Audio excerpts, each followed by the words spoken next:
There are 3 women in the Bible who share the same name, Tamar. One was a princess, the daughter of King David, whose story is filled with sorrow.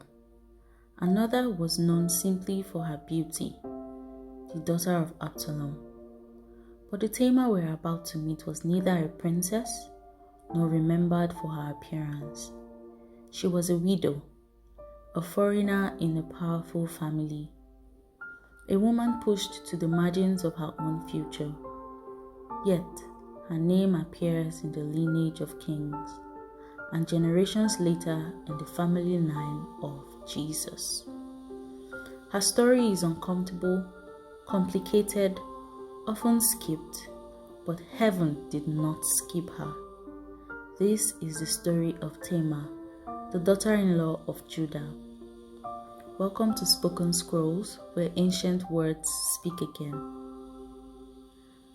Judah was one of the 12 sons of Jacob, a family chosen by God. Judah decides to drift. He leaves his brothers and settles amongst the Canaanites, away from the influence of his family. He marries a Canaanitess named Shua. With her, he builds a life. He has 3 sons, Onan, and Shelah. When his first son grows older, Judah chooses a wife for him. Her name is Tamar. We are not told where she came from, only that she entered this family as a bride. But before she could build a life, everything collapses. The Bible says was wicked and he dies. Suddenly, Tamar is a widow. In that time, that meant something very heavy. A woman without a husband had no inheritance, no land, no protection. Her future depended on the family of the man she married. After her husband's death, there was a custom in that culture that states that if a man died without children, his brother was to marry the widow and give her a child. So, the dead man's name would not disappear. It was meant to protect the woman, to give her dignity, to give her a future. Judah tells his second son, Onan, to fulfill this duty. But Onan refuses responsibility. He does not want a child who would legally belong to his brother. He wants a future for himself. He refuses to marry Tamar at first, but later agrees. While in the marriage, Onan does something very disgusting in the eyes of God, and he dies too. Now Tamar has buried 2 husbands, still childless, still dependent, still at risk. Then, Judah looks at Tamar and he sees danger. He is afraid that if he gives her his 3rd son, Shelah, he too may die like his brothers. He doesn't want to become childless, so he tells her, "Go live as a widow in your father's house until my youngest son, Shelah, grows up." It sounds like a promise to Tamar, but it is not. Shelah is still a boy, but as time passes, he grows, and Judah does nothing. No message, no wedding, no justice.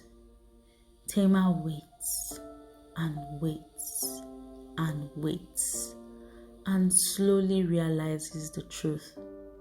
She has been set aside.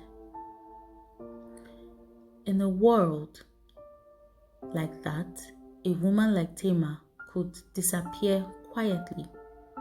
No one would fight for her. No one would speak unless she did. One day, she hears Judah is traveling, so she hatches a plan.